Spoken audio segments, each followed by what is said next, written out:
ತೆಗೆದುಕೊಳ್ತಾ ಇರೋದು ಕೊನೆಯ ಪದ್ಯ ಕೋಶಿಶ್ ಕರ್ನೆ ವಾಲೋಂ ಕಿ ಕಭಿ हार नहीं होती। कोशिश करने वालों की पद्य यह बता रहा है जो कोई भी आदमी प्रयत्न करता है तो उसको उस प्रयत्न से कभी भी असफलता नहीं मिलेगी, उसे कभी ना कभी वो कभी ना कभी सफल हो ही जाएगा। इसलिए कवि सोहनलाल द्विवेदी जी इस कविता में बता रहे हैं कि कोशिश करने वालों की कभी हार नहीं होती। तो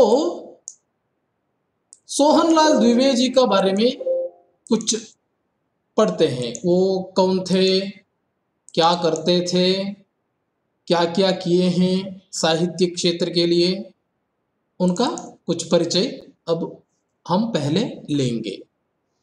सोहनलाल द्विवेदी जी का जन्म होता है 1906 को, 1906, और उनका मरण होता है जब मेरा जन्म हुआ तब उनका मरण हुआ।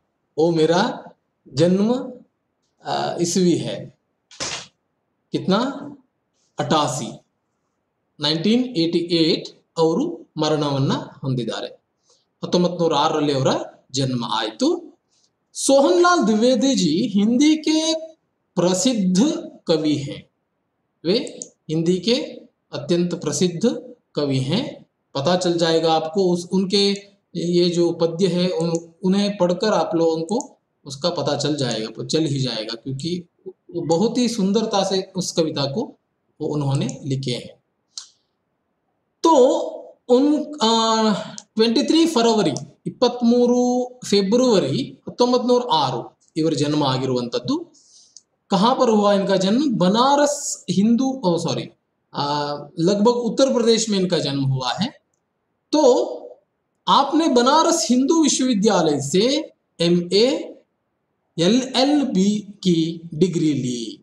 MA ಮಾಡಿದ್ದಾರೆ, ಮಾಸ್ಟರ್ ಆಫ್ ಆರ್ಟ್ಸ್, ಅದರ ನಂತರ LLB ಲಾವನ್ನ ಕೂಡ ಅವರು ಓದಿದ್ದಾರೆ। जमींदारी तथा उनका आजीविका के लिए आजीविका यानी जीवन यापन करने के लिए पैसा चाहिए ना, उसे आजीविका बोलते हैं। जैसे कि उद्योग, और तಮ್ಮ ಉದ್ಯೋಗಕ್ಕಾಗಿ ಅವರು ಜಮೀನ್ದಾರಿ, ಒಳ್ಳೆ ಶ್ರೀಮಂತ ಮನೆತನ ಅವರದ್ದು, ಜಮೀನ್ದಾರಿಯನ್ನು ಕೂಡ ಇತ್ತು ಅವರದ್ದು। ಜೊತೆಗೆ ಬ್ಯಾಂಕಿಂಗ್ ಕಾ ಕಾಮ್ ಕರ್ತೆ ರಹೆ। ಬ್ಯಾಂಕಿಂಗ್ ಕಾ ಕಾಮ್ ಅಂತಂದ್ರೆ ಆ ಒಂದು ಏರಿಯಾದಲ್ಲಿ ಅವರು ದುಡ್ಡಿನ ಲೇನ್ ದೇನ್ ಮಾಡ್ತಾ ಇದ್ರು, ಕೊಡುಕೊಳ್ಳುವಿಕೆ, ಯಾರಿಗಾದ್ರೂ ಬೇಕು ಅಂತ ಆದ್ರೆ ಕೊಡ್ತಿದ್ರು, ಅದಕ್ಕೆ ಬಡ್ಡಿ ಸಮೇತ ಅದನ್ನು ವಸೂಲಿ ಮಾಡ್ತಾ ಇದ್ರು। ಆ ತರದಲ್ಲಿ ದೊಡ್ಡ ಜಮೀನ್ದಾರ ಮನೆತನದವರು ಅವರು। ನಂತರದಲ್ಲಿ 1938ರಲ್ಲಿ 38ರಿಂದ 42 ತನಕ ಅವ್ರು ಏನ್ ಮಾಡ್ತಾರೆ ಅಂತಂದ್ರೆ ರಾಷ್ಟ್ರೀಯ ಪತ್ರ ಅಂದ್ರೆ ನ್ಯಾಷನಲ್ ಪೇಪರ್ ಒಂದಿತ್ತು, ಪೇಪರ್ನ ಹೆಸರು ದೈನಿಕ್ ಅಧಿಕಾರ್ ಅಂತ ಪೇಪರ್ನ ಹೆಸರು। ಅಲ್ಲಿ ಸಂಪಾದಕರ ರೂಪದಲ್ಲಿ ಕೆಲಸವನ್ನ ಮಾಡ್ತಾರೆ। दैनिक अधिकार ಅನ್ನೋ ಪೇಪರ್ನಲ್ಲಿ 4 ವರ್ಷ ಹತ್ರ। कुछ वर्षों तक आपने ಅವೈತನಿಕ್ यानी वेतन रहित, बिना वेतन के ದುಡ್ಡನ್ನ, ಉದ್ಯೋಗದಲ್ಲಿ ದುಡ್ಡನ್ನ ಪಡ್ಕೊಳ್ಳೋದೆ ಒಂದು ಬಾಲ ಪತ್ರಿಕೆ ಇತ್ತು, ಅದರ ಹೆಸರು ಬಾಲ ಸಖ ಅಂತ। ಆ ಪತ್ರಿಕೆಯ ಸಂಪಾದನೆಯನ್ನ ಕೂಡ ಅವರು ಮಾಡಿದ್ದಾರೆ। ಅಂತಂದ್ರೆ ಖುಷಿಗಾಗಿ, ತಮ್ಮ ತೃಪ್ತಿಗಾಗಿ ಅವರು ಆ ಒಂದು ಪೇಪರ್ ಅನ್ನ ಸಂಪಾದಿಸಿದ್ದಾರೆ। आप महात्मा गांधी से अत्यधिक प्रभावित थे। ಗಾಂಧೀಜಿಯವರಿಂದ ತುಂಬಾ ಪ್ರಭಾವಿತರಾದಂತಹ ವ್ಯಕ್ತಿತ್ವ ಇವರದ್ದು। स्वतंत्रता प्राप्ति के लिए देशभक्ति व ऊर्जा से ओतप्रोत आपकी रचनाओं की विशेष सराहना हुई। ಏನು ಸ್ವತಂತ್ರ ಪ್ರಾಪ್ತಿಗಾಗಿ ಅಂದ್ರೆ ಅವರು ಜನ್ಮ ತೆಗೆದುಕೊಂಡಿದ್ದೆ 1906ರಲ್ಲಿ। ಆ ಸಂದರ್ಭ ಭಾರತ ಪರಕೀಯರ ಆಡಳಿತದಲ್ಲಿತ್ತು, ಹಾಗಾಗಿ ಸ್ವಾತಂತ್ರ್ಯ ಹೋರಾಟ ಚಳುವಳಿ ಅಧಿಕವಾಗಿ ಆಗ್ತಾ ಇದ್ದಂತಹ ಸಂದರ್ಭ।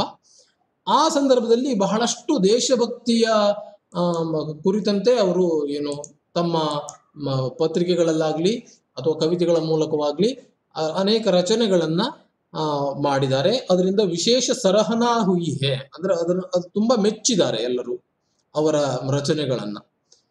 ಅತ್ಯಂತ ಪ್ರಭಾವಿ ಮಾಧ್ಯಮ ಆಗಿತ್ತು ಪತ್ರಿಕಾ ಮಾಧ್ಯಮ ಆ ಸಂದರ್ಭದಲ್ಲಿ, ಸ್ವಾತಂತ್ರ್ಯ ಪೂರ್ವದಲ್ಲಿ, ಸ್ವಾತಂತ್ರ್ಯವನ್ನು ಗಳಿಸಿಕೊಳ್ಳುವ ಸಂದರ್ಭದಲ್ಲಿ.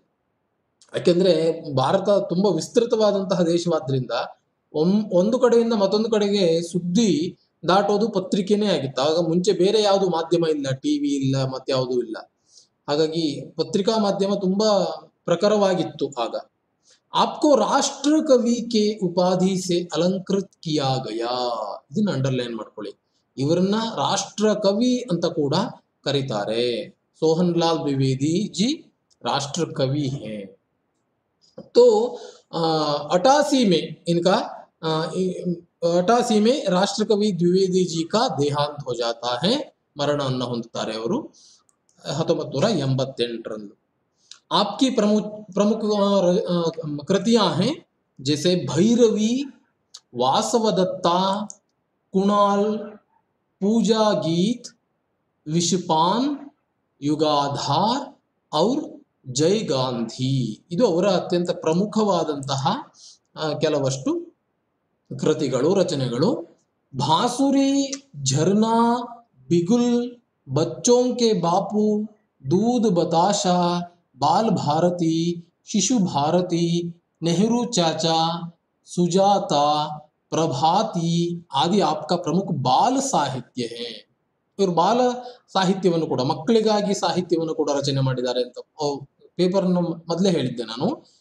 ಪೇಪರ್ನ ಸಂಪಾದನೆಯನ್ನು ಕೂಡ ಮಾಡಿದ್ರು. ಹಾಗಾಗಿ ಅದು ಒಂದಷ್ಟು ಅದು ಪ್ರಸಿದ್ಧವಾದಂತಹ ಬಾಲ ಸಾಹಿತ್ಯ. ಇಲ್ಲಿಂದ ಬಾಸುರಿಯಿಂದ ಪ್ರಾರಂಭ ಮಾಡಿ ಪ್ರಭಾತಿ ತನಕ ಬಾಲ ಸಾಹಿತ್ಯ ಇವರಿಂದ ರಚನೆಯಾಗಿರುವಂಥದ್ದು. ಸೊ ಅತ್ಯಂತ ಪ್ರಮುಖವಾದಂತಹ ಹಿಂದಿ ಸಾಹಿತ್ಯದ ಒಬ್ಬ ಮೇರು ಕವಿ सोहन लाल द्विवेदी जी. तो उनके द्वारा रचित है कोशिश करने वालों की कभी हार नहीं होती. इस कविता को हमें क्यों पढ़ना चाहिए?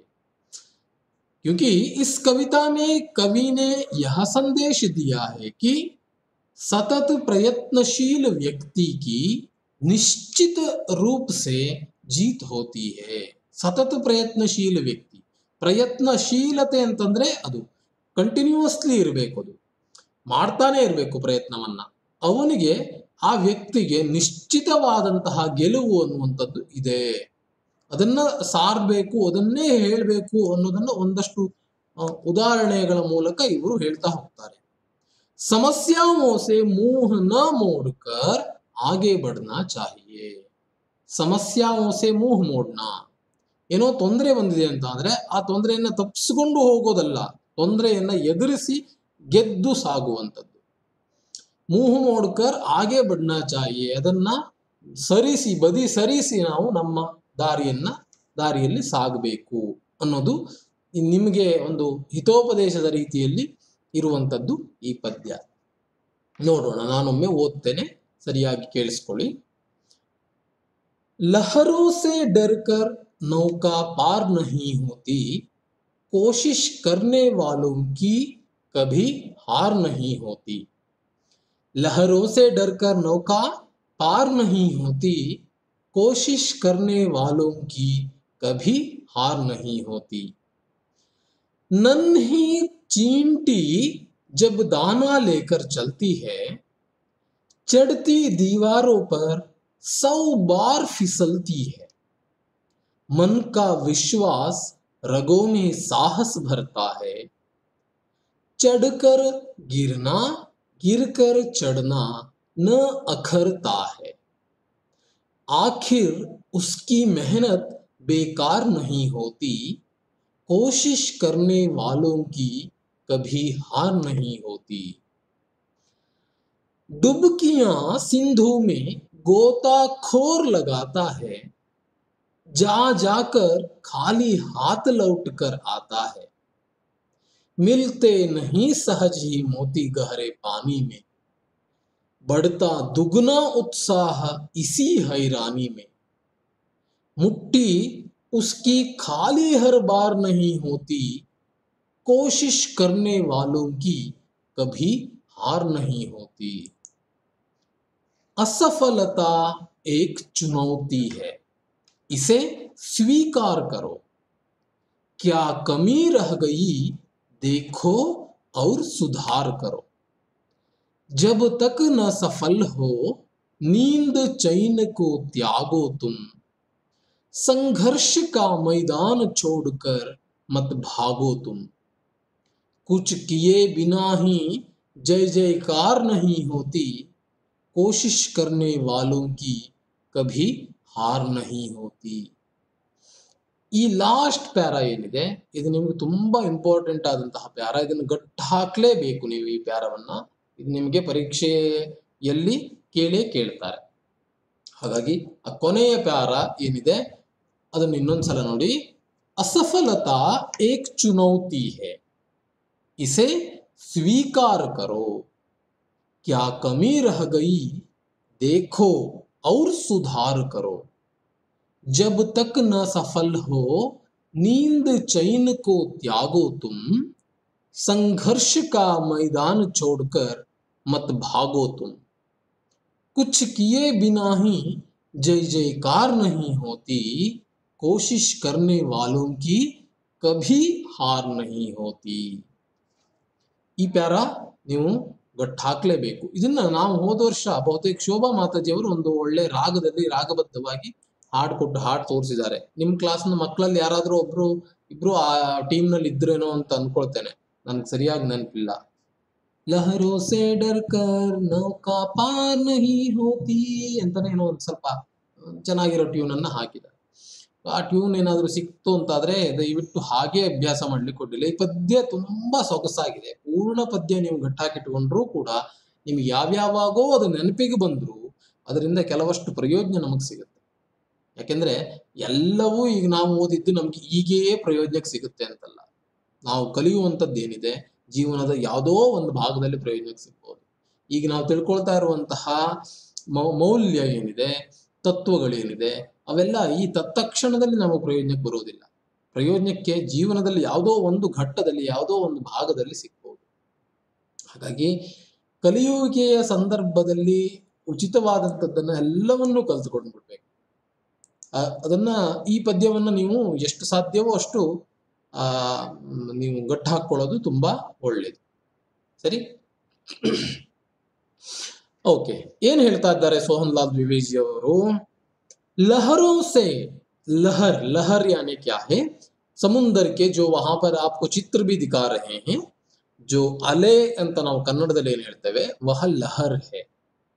ಅಲೆಗೆ ಲಹರ್ ಅಂತ ಕರೀತಾರೆ. ಆ ಲಹರ್ ಅನ್ನೋದನ್ನ ನಿಮಗೆ ಒಂದೆರಡು ಶಬ್ದವನ್ನ ಕೂಡ ಶಬ್ದಾರ್ಥದಲ್ಲಿ ಕೊಟ್ಟಿದ್ದಾನೆ. ಏನಂತ? ಲಹರ್ ಅಂತಂದ್ರೆ ತರಂಗ, ಬಹಾವ್ ಅಂತ ಕೂಡ ಕರೀತಾರೆ.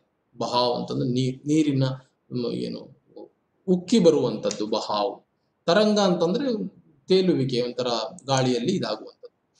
ಹಾಗಾಗಿ ಲಹರ್ ರೋಸೆ, ಲಹರ್ ಏಕವಚನ ಮೇ ಲಹರೋ ಸೆ, ಯಹ ಕಾರಕವನ್ನ ಸೇರಿಸಿ ಸೇ ಅನ್ನೋದಿದೆ. ಹಾಗಾಗಿ ಲಹರೋ ಸೆ ಅಂತ ಲಹರೋ ಅಂತ ಆಗಿದೆ.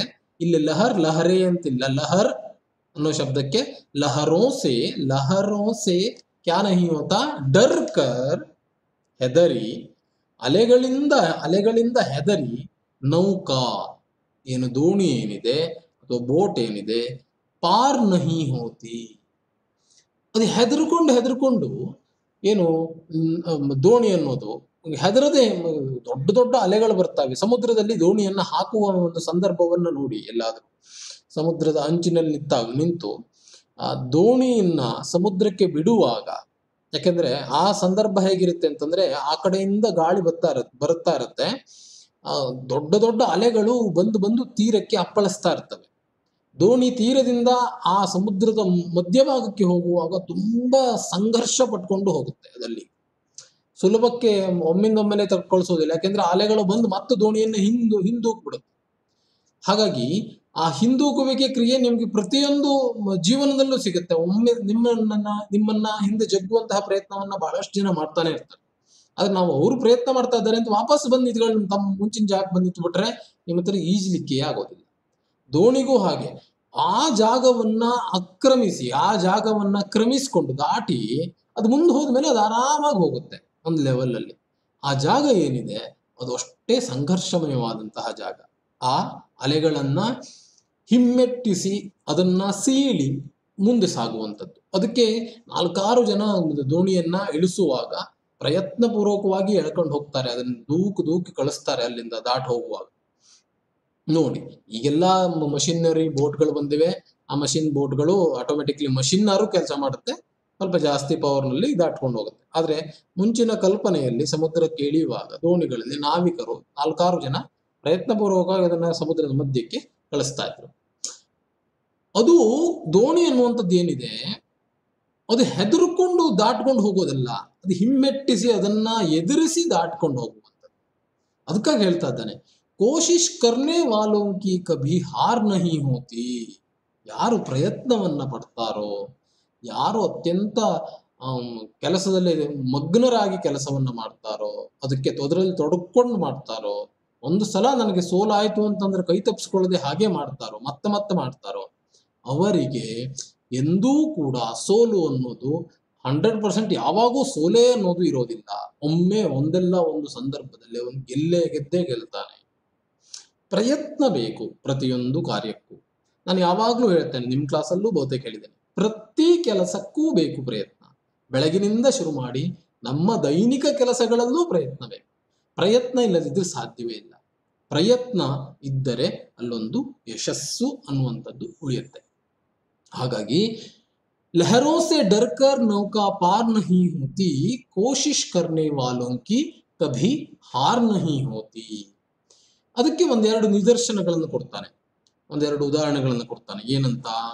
ನನ್ಹಿ ಚೀಂಟಿ, ನನ್ಹ ಚಿಕ್ಕದಾದಂತಹ ಪುಟ್ಟದಾದಂತಹ, ನನ್ಹಿ ಚೀಂಟಿ ಸ್ತ್ರೀಲಿಂಗದಲ್ಲಿ ಬಳಸಿದ್ದಾನೆ, ಹಾಗಾಗಿ ನನ್ಹಿ ಚೀಂಟಿ ಅಂತ ಮಾಡಿದ್ದಾನೆ. ಚೀಂಟಿ ಯಾನೆ ಇರುವೆ, ಒಂದು ಚಿಕ್ಕ ಇರುವೆ ಏನಿದೆ, ಜಬ್ ದಾನ ಲೇಕರ್ ಚಲ್ತಿ ಹೇ. ದಾನ ಯಾನೆ ಧಾನ್ಯ, ಯಾವುದೋ ದವಸ, ಒಂದು ಸಣ್ಣ ಕಾಳು, ಒಂದು ಕಡಿ, ಏನು ಬೇಳೆ, ಸಣ್ಣ ಏನೋ ಒಂದು. ಇರುವೆಗಳು ಕಚ್ಕೊಂಡು ಹೋಗ್ತಾವಲ್ವಾ, ಸಕ್ಕರೆ ಅಂತಾನೆ ಇಟ್ಕೊಳ್ಳಿ, ಏನ್ ಬೇಕಾದ್ರೂ ಮಾಡಿ. ಇರುವೆಗಳು ಅವರ ಗೂಡಿಗೆ ಎಲ್ಲೆಲ್ಲೋ ಬಿದ್ದಿರುವಂತಹ ಅವರ ಆಹಾರವನ್ನು ಹುಡುಕೊಂಡು ತಗೊಂಡು ತಮ್ಮ ಗೂಡಿಗೆ ತೆಗೆದುಕೊಂಡು ಹೋಗ್ತವೆ. ಯಾವುದೋ ಸತ್ತಂತಹ ಸಣ್ಣ ಹುಳುಗಳನ್ನೆಲ್ಲ ಕಚ್ಚಿ ಎಳ್ಕೊಂಡು ಹೋಗ್ತವೆ. ಆ ಕೆಲಸವನ್ನ ನೀವು ಒಮ್ಮೆ ನೋಡಿ, ಅವು ಮಾಡುವಂತಹ ಶ್ರಮವನ್ನ, ಆ ಶ್ರಮಕ್ಕೆ ಎಷ್ಟು ದೊಡ್ಡ ಶ್ರಮ ಪಡ್ತಾ ಇರ್ತವೆ ಅಂತಂದ್ರೆ ಅವು ಅದ್ಭುತವಾದ ಕೆಲಸ ಅವರದ್ದಲ್ಲಿ.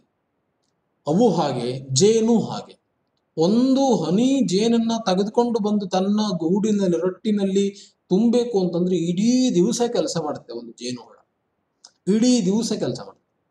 ಅದು ಒಂದು ಡ್ರಾಪ್ ಜೇನು ಹನಿ ಆಗ್ಬೇಕು ಅಂತಂದ್ರೆ ಅವರು